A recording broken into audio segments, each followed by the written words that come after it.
বাচ্চা খানবাড়ির রাস্তা, একেবারে পুরো রাস্তা পানির নিচে। নোয়াখালী জেলার ৯টি উপজেলায় ঘরবাড়ি, গ্রামীণ রাস্তাঘাট সহ শিক্ষা প্রতিষ্ঠানগুলো তলিয়ে যাওয়ায় প্রায় ২০ লাখ মানুষ পানিবন্দী হয়ে পড়েছে। সদর, সুবর্ণচর, সেনবাগ, সোনাইমুড়ি, চাটখিল, বেগমগঞ্জ, কবিরহাট, কোম্পানীগঞ্জ ও সুবর্ণচর উপজেলার নিম্নাঞ্চলগুলো প্লাবিত হওয়ায় এলাকার বাসিন্দাদের চরম দুর্ভোগ পোহাতে হচ্ছে।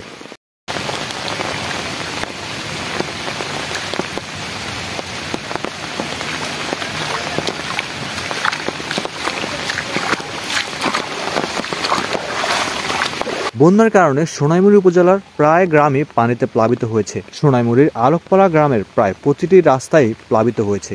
সোনাইমুড়ি পৌরসভা ৫ নং ওয়ার্ডে আলোকপাড়া, দেখেন বন্যার কি পরিস্থিতি আমাদের এলাকাতে।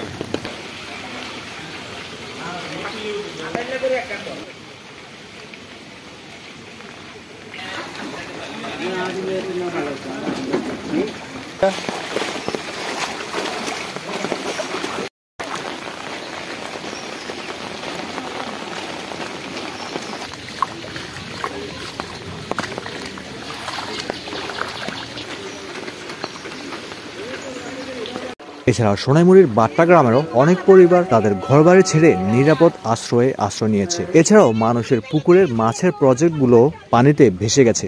কিছু মানুষ আছে ভয়ঙ্কর দুর্ভোগে, আবার কিছু মানুষ এই সুযোগে খাল বিল থেকে মাছ ধরা নিয়ে ব্যস্ত। আল্লাহ সকলকে এই দুর্যোগ মোকাবেলায় সাহায্য করুক, আমিন।